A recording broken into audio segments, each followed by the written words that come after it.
It is great to be back here in Melbourne. It is absolutely wonderful to be back here in Melbourne as Melbourne begins its process and Victoria begins its process of roaring back. You know, when I think about Melbourne, I think of the roar of the crowd at the G. I think of the roar of the crowd at Flemington.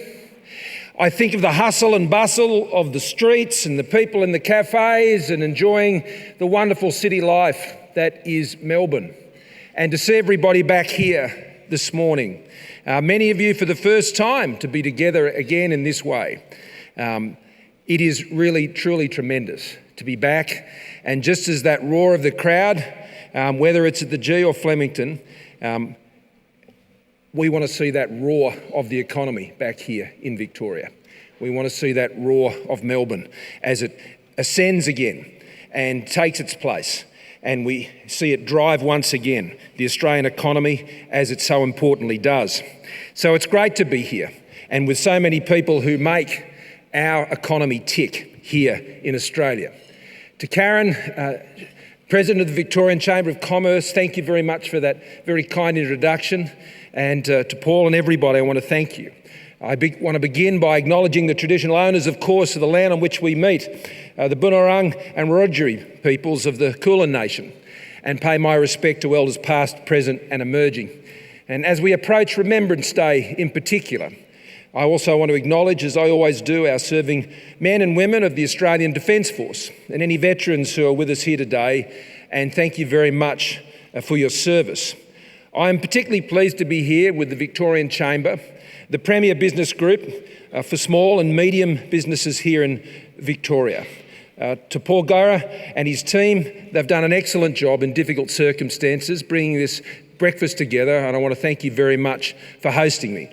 I also want to recognise the many colleagues who are here with me this morning. Too many to mention, and they already have been, but I really want to thank Josh Frydenberg, my deputy and very dear friend, for his strong economic leadership during the course of this pandemic. Alan Tudge is here, of course, and Angus Taylor is here, Jane Hume and Tim Wilson. Here I go, I'm announcing them all anyway.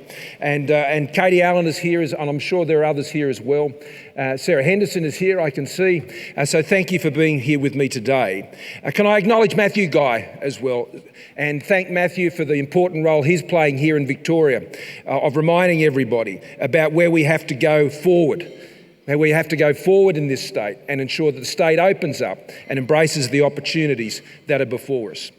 As we gather this morning, the reopening and recovery of our Australian economy is proceeding at pace. Just last Friday, the Reserve Bank confirmed that our economy is recovering rapidly. And as Josh reminded us yesterday, the news of business confidence rebounding strongly, I think backs that in. Australia, we have done the hard yards through the pandemic, and especially here in Victoria, and especially those running small and medium-sized businesses. And I want to thank you for what you've done. Of course, as a federal government, we've been pleased to do our bit, to play our role through JobKeeper and the many other programs. But you're the ones who've kept Victorians in jobs. You're the ones who've kept supply chains open and connected. You're the ones who've managed the heartache and the complexity and the frustration of extreme lockdowns and the restrictions in keeping your people COVID safe, your customers. And you are the ones who are now opening your doors again. I also want to thank more broadly the people of Victoria. You have had to endure what no one else in this country has had to endure during this pandemic. You've had the worst of it. You've endured the hardest of it. And now over 85% of Victorians aged over 16 are fully vaccinated. The human face of reopening I've been enjoying in these last few days since coming back. Recovery, renewal, it's everywhere to see here.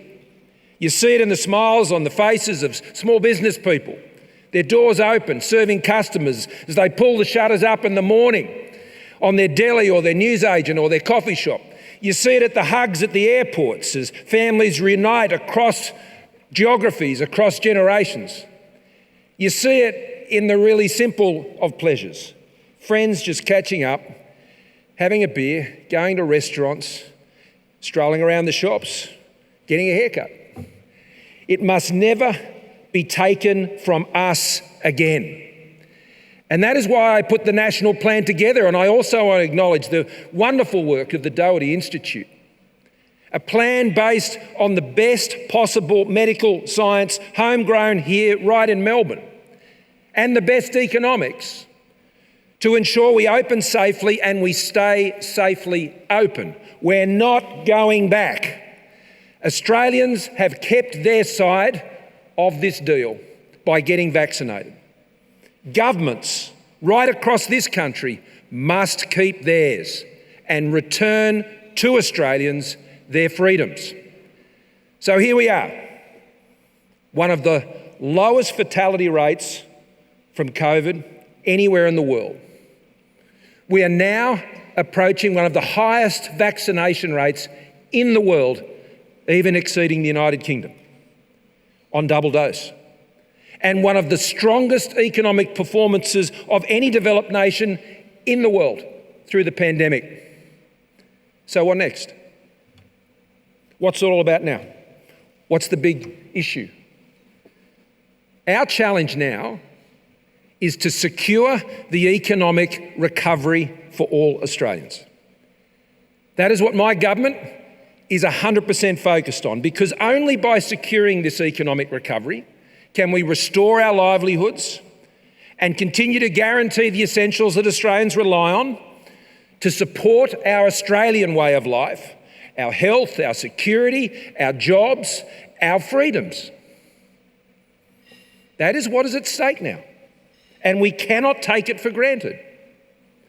Economic management matters more now than ever before. The world remains a highly uncertain place. The pandemic will continue to rage. Inflationary pressures are re-emerging, putting upward pressure on interest rates.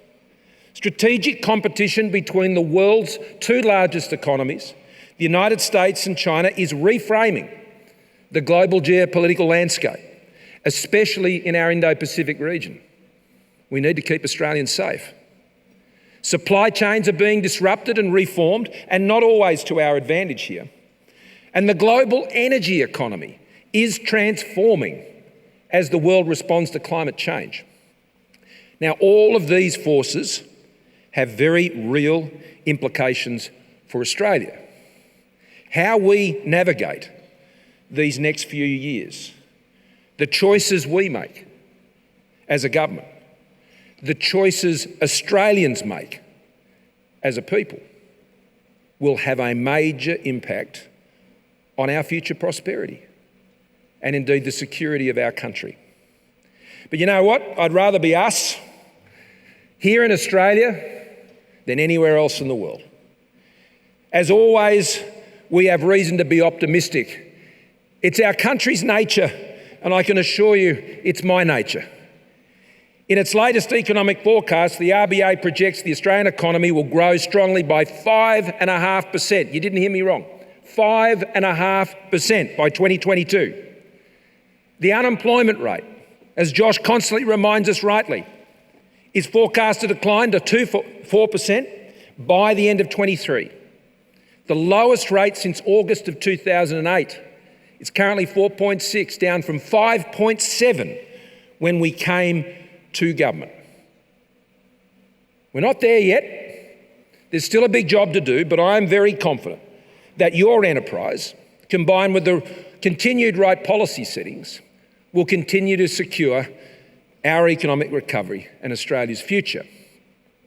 Today I wanted to speak a bit more about just one of those what I think is one of the single largest economic challenges that our country will face in the decades ahead, and there are many, and there'll be many opportunities to discuss those as well on other occasions. But today I want to focus on this: how we respond to climate change and the impact that the global response to climate change will have on Australia. That is a significant economic challenge. These are not just issues that are about the environment. They will have profound economic implications. And there are great opportunities associated with these changes, but there are also great risks for Australia. It's not a one-way street. Taking action on climate change is extremely important for the health of our planet. Australia is doing its part, and we will continue to do our part to achieve our target of net zero emissions by 2050. Australia has already reduced our emissions by more than 20%. Now, I'm not sure a lot of Australians know that. Our emissions are going down, not up. They're down by more than 20%.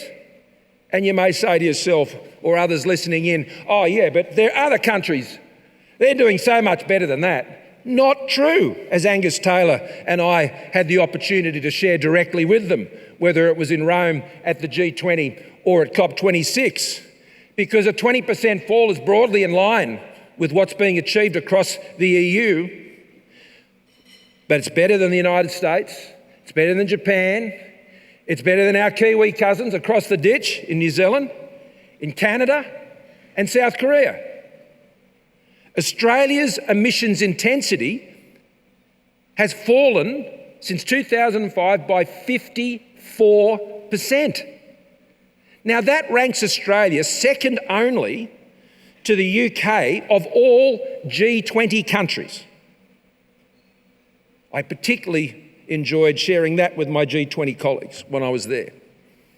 While reducing our absolute emissions by more than 20% since 2005, our economy has grown by 45%, proving that emissions reduction need not come at the expense of economic growth. And Angus will remind you, this is at the same time we developed one of the world's biggest LNG industries. Our latest projections show that our emissions will fall by up to 35% by 2030 and may well exceed that. But what I do know it exceeds is the Paris commitment that we gave of 26 to 28%. A lot of people making a lot of claims about what they're gonna do on this. What I know is what Australia has done and what Australia will continue to do. Now, this is happening because Australians are making their own choices in this area. They're not being told what to do by governments or international bureaucrats overseas. That's not the Australian way. There is no better example, I think, than the fact that we now have hit 3 million rooftop solar energy installations in Australia. Aussie rooftops are now the nation's largest power station, reducing carbon emissions in 2021 by more than 17.7 million tonnes. And this will only increase more and more in the future. You know, more than 1 in 4 houses and many non-residential buildings have installed small-scale rooftop solar. And we're adding up to 2,000 small solar installations every business day. Now, some of you may have heard, I was in Rome and Glasgow recently for the G20 and COP26. A little bit went on while I was there. The pandemic, our economic recovery, and the global response to climate change. That was my focus in my engagement with leaders when I was there. My discussions at these events, and indeed Angus's, were reinforced. They reinforced my core beliefs about how we as a free, open and enterprising society should approach these challenges. You know, no one passed a law or introduced a tax or passed a resolution at the UN that led to the world developing a COVID vaccine. No one passed a law or introduced a tax for the world to move from analogue to digital. Google and Cochlear were not invented at a UN workshop or summit. Just as the animal spirits of enterprise have worked together with scientists and technologists to change the world in the past, and we've seen that here right in this very city, through advances in medical science and digital technology, I am more than convinced they also hold the answer to solving the challenge of a decarbonised economy. And if you don't believe me, just follow the money. Boris made this point. at Glasgow in his opening remarks. 100 trillion of private capital pouring like a waterfall into climate technology solutions. That's the big change between Paris and Glasgow versus, on a good day, 100 billion from governments, all going into climate finance initiatives. Now, in many respects, I think Glasgow has marked the passing of the baton from the political diktats of targets and timetables, which have had their place and are necessary, to private enterprise and the millions of dispersed decisions, choices and flashes of inspiration that make up consumer-led technological progress. Of course, summits have their place. Particularly I have to say that in the middle of the exhibition and convention centre. Of course they do. But we believe climate change will ultimately be solved by can-do capitalism, not don't-do governments seeking to control people's lives and tell them what to do with interventionist regulation and taxes that just forced up your cost of living and force businesses to close. Can-do capitalism, not don't-do governments.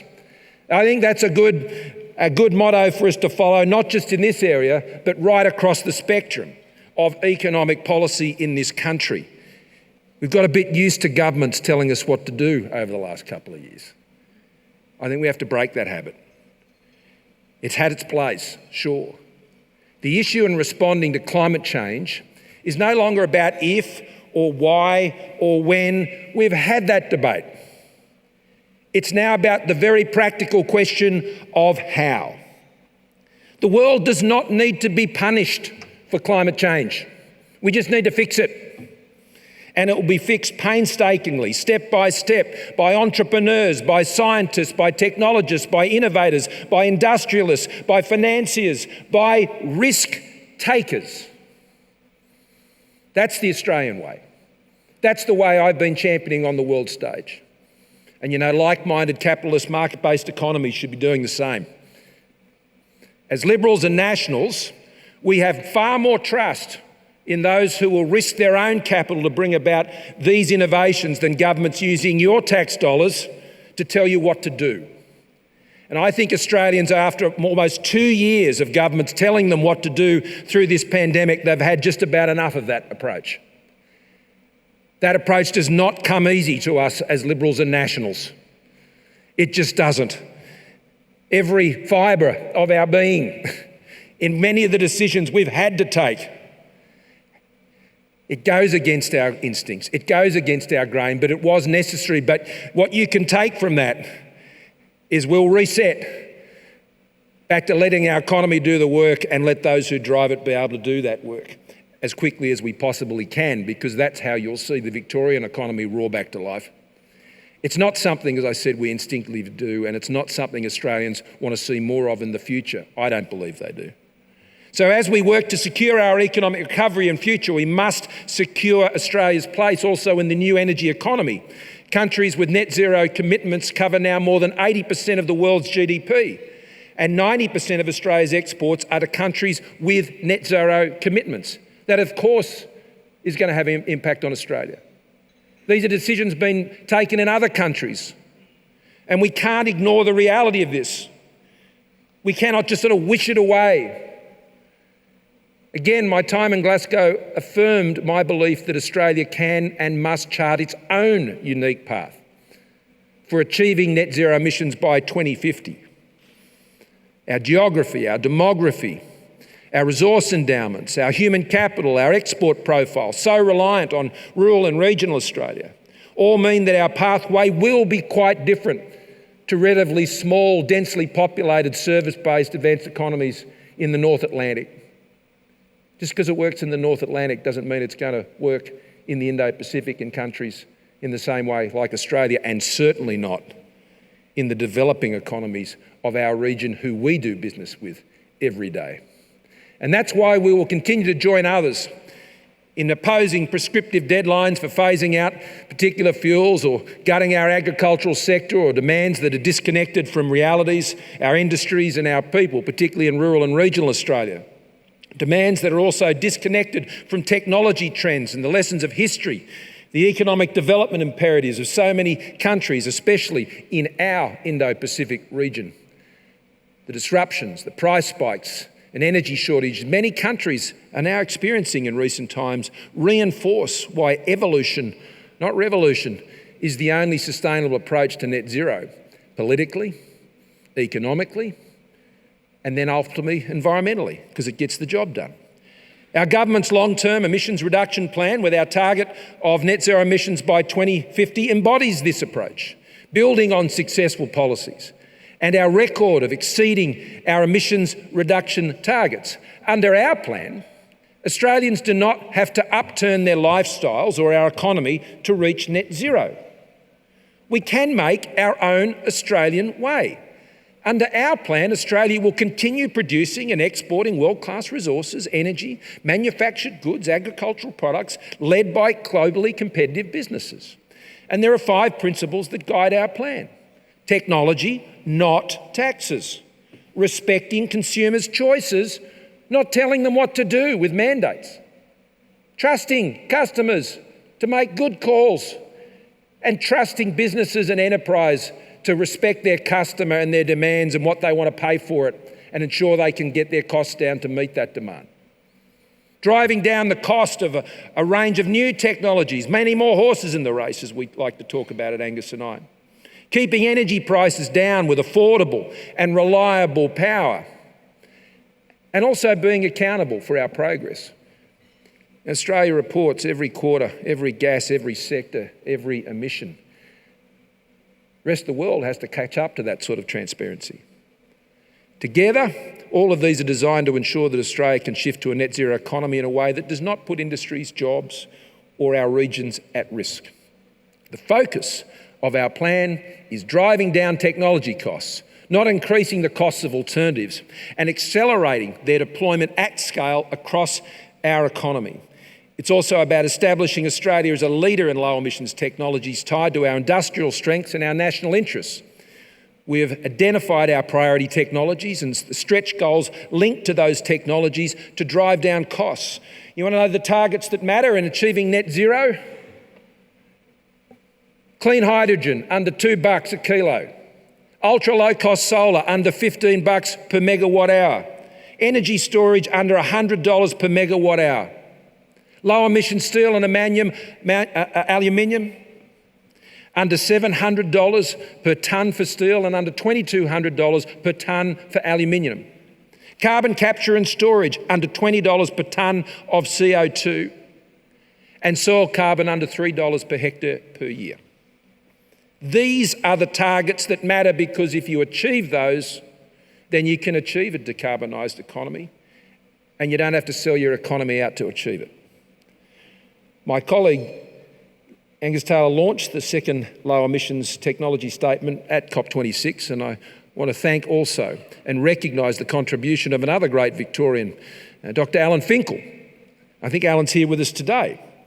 Chair of the Technology Investment Advisory Council, which advises on these statements. I've been well advised by so many great Victorians not only my colleagues who are here in the room, but people like Alan, who have just been tremendous. The Doherty Institute, Professor McVernon, who you know, but also people like Pat McGorry, who have been a tremendous advice to the government. I can see Alan there. Great Victorians who've been tremendous in our national effort. As well as driving down technology costs, we're also enabling deployment of low emission technology at scale. So yesterday we announced the first national future fuels and vehicle strategies backed by an expanded $250 million future fuels fund investment. And this fund will focus on 4 areas: public electric vehicle charging and hydrogen refuelling infrastructure, heavy and long distance vehicle technologies, commercial fleets and household smart charging. Practical things. We're not going to be forcing Australians out of the car they want to drive or penalising those who can least afford it through bans or taxes. You know, those regulations and taxes, they hurt those who can afford it least. And they're usually cheered on by those who can afford it most. I don't think it's fair. Rather, the strategy will work to drive down the cost of low and zero emissions vehicles and enhance consumer choice. And so today I'm announcing a further step beyond Glasgow and towards net zero as part of a step-by-step long-term emissions reduction plan aligned with our technology and taxes approach. At present, around 75% of the $20 billion of Commonwealth investment in low emissions technologies by 2030 is focused on supporting the deployment of near commercial technologies. There's some $13 billion of total financing through the Clean Energy Finance Corporation. Analysis to inform our plan, including by organisations such as the International Energy Agency, show that a large share of emissions reductions necessary to achieve net zero will come from technologies that are not yet commercially available. I made this point to Fatty Burrell when I was with him in Glasgow. For Australia to become a low emissions technology leader globally, we will need to continue to expand support for early stage technology research, development and demonstration. That's where we can play a role, to support the technology investment roadmap stretch goals by getting Australia within range of net zero and then to close that remaining gap through technology and not taxes. And to that end, the government will establish a $1 billion low emissions technology commercialisation fund within the Clean Energy Finance Corporation, injecting $500 million in new capital, with the balance $500 million to be sourced from private sector investors. Now, this fund will address a gap in the Australian market where currently small, complex, technology-focused startups can be considered too risky to finance. So we'll step in. It's about supporting an idea that gets to a lab, that then gets to a market, and then into your home or your business. The fund will support Australian innovators to develop their intellectual property and grow their businesses in Australia, and it's expected to earn a positive return for taxpayers. It's a good bet. It builds on the CEFC's success as the world's largest government-owned green bank. The CFC has committed $9.5 billion across 220 large-scale projects and 23,700 smaller-scale transactions, driving an estimated $33 billion in new investments across the economy. The fund is very much in line with what Bill Gates has been talking about, and I met up with him also at Glasgow, and compare notes on the technology challenges and opportunities that are ahead. And Bill observed this in the book that I asked my entire cabinet to read, which they did. We need to think about how to turn lab-proven concepts into ubiquitous products that people want and can afford to buy. This, he notes, will require a massive effort to fund hundreds of commercial demonstration projects of early-stage climate technologies, projects that are complicated, risky and expensive and hard to finance. So that's the approach we're taking. It's precisely the challenge we are responding to with this new fund. The goal is to deploy a blend of private and public finance and technical assistance on the road to net zero. We are seeing our technology-driven approach to reduce emissions play out right across the country, including here in Victoria, drawing on established industrial strengths and skills. The Latrobe Valley has a long history as an energy-producing nation. It is geologically suitable for producing hydrogen and storing carbon underground, while also being in close proximity to electricity and shipping infrastructure. These advantages underpin the Hydrogen Energy Supply Chain Project, a world-first pilot project supported by the Australian, Japanese and Victorian governments, a project designed to safely and efficiently produce transport clean hydrogen from the region, which again Alan has been closely involved with, Alan Finkel. This is just one example of the opportunities available to regional Australia in the new energy economy.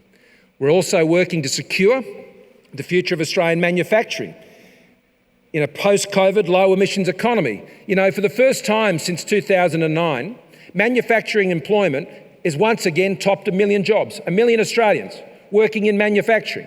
Under Labor, 1 in 8 manufacturing jobs gone. We've restored them, and we've done it through a pandemic and a global recession. Our $1.3 billion modern manufacturing initiative is helping transform manufacturing businesses so they can scale up, translate ideas into commercial success and integrate into local and international supply chains. Just 2 examples, I'm almost done. The integration stream of MMI helps manufacturers integrate products into domestic and international value chains and enter new markets. $2.3 million in funding the Victorian manufacturer, Tatomic, is working to commercialise the manufacture of spare vehicle parts using green titanium of Australia's growing space sector. and for overseas export. Another Victorian-based company, Savic Motorcycles, has been awarded a grant under commercialisation scheme projects to develop a range of affordable electric motorcycles. It is on course to develop the first Australian designed, assembled and tested high-performance battery electric motorcycle to roadworthy certification. The nexus of government and business co-investing in low emissions technologies and products will be the key to driving growth in modern manufacturing. So, ladies and gentlemen, our government's technology-driven approach to reducing emissions, it'll have clear benefits, and it will also have them beyond our borders. The joint efforts that Angus and Alan Finkel have undertaken, Australia has negotiated a series of new low emissions technology partnerships with Japan and Germany, Singapore, South Korea, Vietnam, the United Kingdom, Indonesia, and we're close to concluding one with our great friends in India. Our emissions reduction goals are also indistinguishable from our geostrategic challenges. Two aspects of this. First is carbon credits that become an important source of income for developing countries in our region. In collaboration with our partners in the region, including the Quad, the United States, India and Japan, we're working to establish a high-quality carbon credit scheme in the Indo-Pacific, building on Australia's and Japan's existing efforts. We can't afford for the supply chains also of the new energy economy to be dominated and held hostage to the geostrategic objectives of countries that do not share our interests or have our interests at heart. We are therefore progressing through the Quad specific proposals to forge closer partnerships between our economies in the Quad to build competitive and reliable net zero supply chains that start with the production of rare earths and critical minerals. And at that Quad meeting in Washington in September, I announced that to accelerate that work, we will host a Quad Energy Supply Chain Summit in Australia in the first half of next year. And it will be a unique opportunity, frankly, for Australia to show off about what we're doing in this area, but also to learn from our many colleagues and partners in the regions. High-level dialogue between governments, Australia, India, Japan, the United States, our many other regional partners, leaders in science, technology, manufacturing, mining, finance, risk takers, entrepreneurs. Tomorrow is Remembrance Day, and on one of the greatest figures in our history is the legendary General Sir John Monash. Sir John was a soldier, as we know, and an engineer. And after war's end in 1921, a century ago, he was made the first chairman of the State Electricity Commission here in Victoria. In its day, it was a new industry with technical challenges, and it had more than its fair share of critics. Sir John saw the potential of low costs and reliable power for jobs, for households, for the regions, and for Australia's future and Victoria's future. Those technologies have changed. The solutions of 1921 are not the same as 2021. But Sir John Monash, the engineer, he would have understood that. A century on, though, our challenge is similar, if the technologies may be different. Innovating for our times, building and creating a job-boosting economy, keeping power prices down, ensuring the reliability of supplies so that industry and households can have confidence. And for our generation, it is to do this while keeping emissions down as we transition to a clean energy economy. That is what we are doing. That is what our plan seeks to achieve. And friends, that is how we secure Australia's economic recovery and Australia's economic future. Thank you for your very patient attention.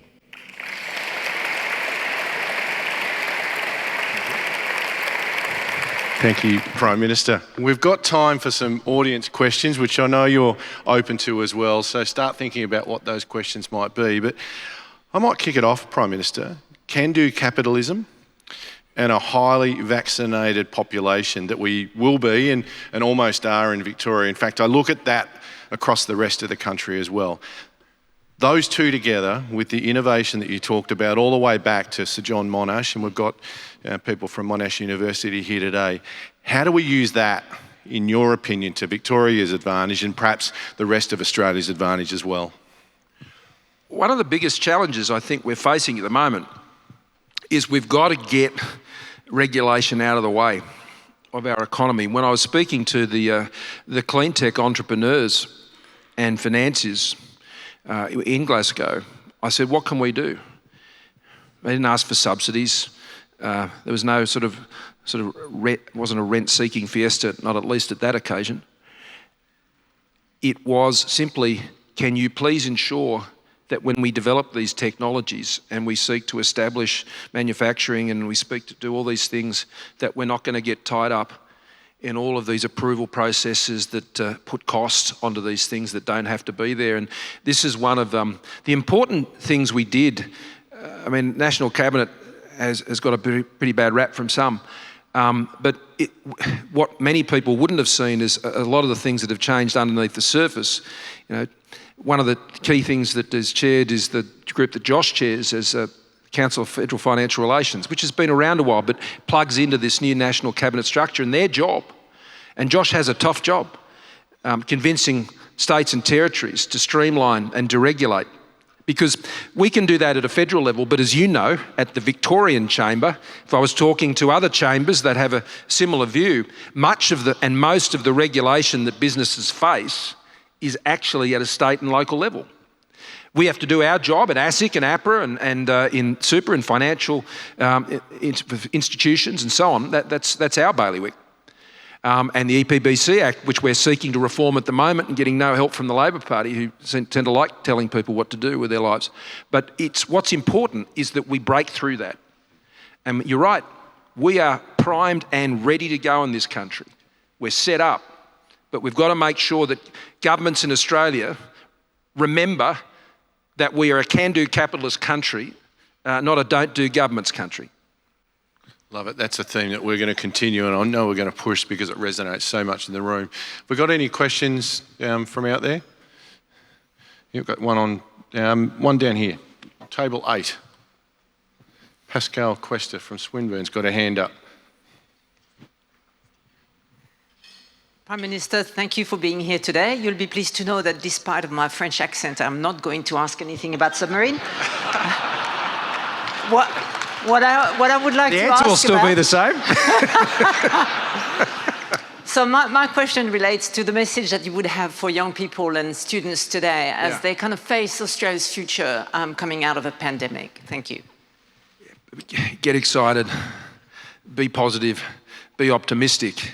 Alan Tudge knows this. We were chatting to the students at Wesley. I really feel for those kids who've particularly been through year 11 and year 12 these last 2 years. They've had what are often two of the, hopefully for most young people in Australia, two of the best years of their lives. And they've had them taken away from them by this pandemic. And that's a terrible thing that they've had to endure. And but they've pushed through. I think they'll be a resilient generation, unlike others, because of what they've had to get through. And parents of kids in those years, I'm sure, will appreciate that. And well done to you as well, helping your kids get through. What we've pumped into mental health support, particularly for young people all over the country, is very much about recognising that. And I think the services, particularly Headspace, I mentioned Pat before, has been quite extraordinary. I think seeing people through. Australia has had a very strong focus on mental health during the pandemic. I'd say we've been a world leader in that space to get us through the pandemic. But having come through that, I really just want young people to feel excited. When I was at COP26, I sat there and I listened to people, one after the other, talking about the problem. But not enough people talking about the solution and being optimistic about it. And when I sat around the G20 table, particularly looking directly at like-minded, market-based capitalist, liberal democracy countries, and Australia saying, this is how we've always done this as countries. I don't know why we want to borrow from other countries that have a more interventionist approach from governments. We've had to do our fair share of that, but I think we have to realise and recognise, what we sprung from. Alan's trying to do that in our education curriculum and make sure our young people understand what makes this country tick and what makes it vibrant. I go to all these events and honestly, Australians are always, aren't they, Alan, the most optimistic people in the room? Alan Finkel knows that too. They go, you Australians, you are hopelessly optimistic. And I go, yes, because we see the world differently and we look at things like climate change and go, we can deal with that. We're not going to be beaten by it. We're not going to get depressed about it. We're going to fix it because that's what you do in Australia. You don't whinge and whine about it. You just get on with it and you get through the challenge. And I think that's one of the reasons why Australians have pushed through this pandemic so much better than other countries. Yeah, it's tough. It's been awful, particularly here in Melbourne. It's been just awful. But here you all are. Here you all are. We're going to roar back. That's my message to the young people. We're going to roar back in this country and we're going to roar back with them. Finding solutions to problems is one of the aspects that business is very, very good at. And as the young kids come through... They're better at it than government. Yeah, that's why we like it. I'm going to come to table 18. Richard, I think you've got one. It's Tim Wildash, and small to medium-sized enterprise here in Melbourne. Skilled immigration, when will we get some staff? To help with this recovery, we need people, and we just can't get them. I mean, I could take 10 today if they were available. Can you make a comment on that, please? I want to get them back as soon as possible, and as Karen said, I believe we'll have certainly skilled migration happening. Well, it will be. It's happening already now, but Singapore opens up on the 21st of November. I think we'll move fairly quickly beyond that into Korea and Japan, and before the end of the year, I hope we're opening up even more. We've just got to get through these next couple of weeks, and Australians have been through a lot. They don't want to see it get the wobbles now. In terms of how we're managing the safely reopening process, and I think it's going really well. I commend both the Victorian and the New South Wales governments for what they've done in abolishing, quarantine for those coming from overseas who've had two-dose vaccinations. I mean, vaccination was the key part of the answer, so people have been vaccinated, so that has to be honoured. And I think, the experience that is being lived out now is a positive one in both states. I think both states have give credit where it's due in terms of planning for the impact on hospitals. That has been a key focus of the National Cabinet for many, many, many months now, preparing for this moment. And the plans are working. And I think that should be an encouragement to other states that will remain locked up for a bit longer. And we hope that will end as soon as possible, because once you hit 80%, as the Doherty Institute shows, well, you can move on. You can move on. And so I think we'll see that here in Victoria and New South Wales very soon, is my short answer to that question. I wish it would be true for the rest of the country. And I think other parts of the country, which will be suffering the same skill shortages that you already are here, will need to see those borders up for their own economic performance. And otherwise it will cause more harm having things locked up than opening them up. Thanks, and thanks, Tim. And I know Minister Tudge, sitting with Duncan and Pascal today, would have, the reflection back on international students as they start to come back in with international students will be arrivals. back, I think, before the end of the year, particularly here in Victoria. It's great to hear. That is very good news. And then, of course, it flows to the tourism side as well, and we've got many members out there. Hey, touch wood, everything continuing to go as it is. I know time is precious, so I'm just going to finish with one, then we'll take you back down into the audience, perhaps finish off with a coffee and meet with a couple of people. But speaking of coffee, the next couple of days in Melbourne, what's in store? Well, what I'm just really enjoying doing, because like all of you, we've been kept at home or kept in the office. If I'd had to do another 14-day quarantine after coming back, it would have been my 5th in the last year. And I'm probably the most quarantined Prime Minister anywhere in the world. They were all pleased to know when I was over there that I wasn't going to have to quarantine this time. So it was good to be there, but it's great to be back. And I think Australians know that there's nothing I love more than just getting out and about and amongst the country, whether it's out in the far reaches of northern Queensland or, the great streets of Melbourne. And that's why it's just a real thrill for us all to be, I think we've really rediscovered, if there's one big lesson we take out of these awful times, it's just to never take those liberties and freedoms ever for granted again. We had a period of prosperity in this country unmatched anywhere in the world. And if there was one thing that, if there's another side to that coin, it was that we could possibly get a bit complacent about how important that was. We cannot take our economy for granted. We cannot take the freedoms we have for granted. The most simple of things, whether that's the freedom of our political structure here in Australia and our democracy, which many other countries in the world don't enjoy, the way our economy works, and the important economic decisions and decisions we'll have to make in next year and into the future. The pandemic has taught us not to take our economy and our freedoms for granted. And so the choices we make about that and the importance of the leadership that is needed to protect our country, to ensure that our economy is secure, that our recovery is secured, I think is the big reminder for me. And I'm looking forward to sharing that with Australians all around the country and connecting again. Great way to finish. Great to have you back in Melbourne. Great to have you back in Victoria. And we hope it's not too long before you come back again. Thank you.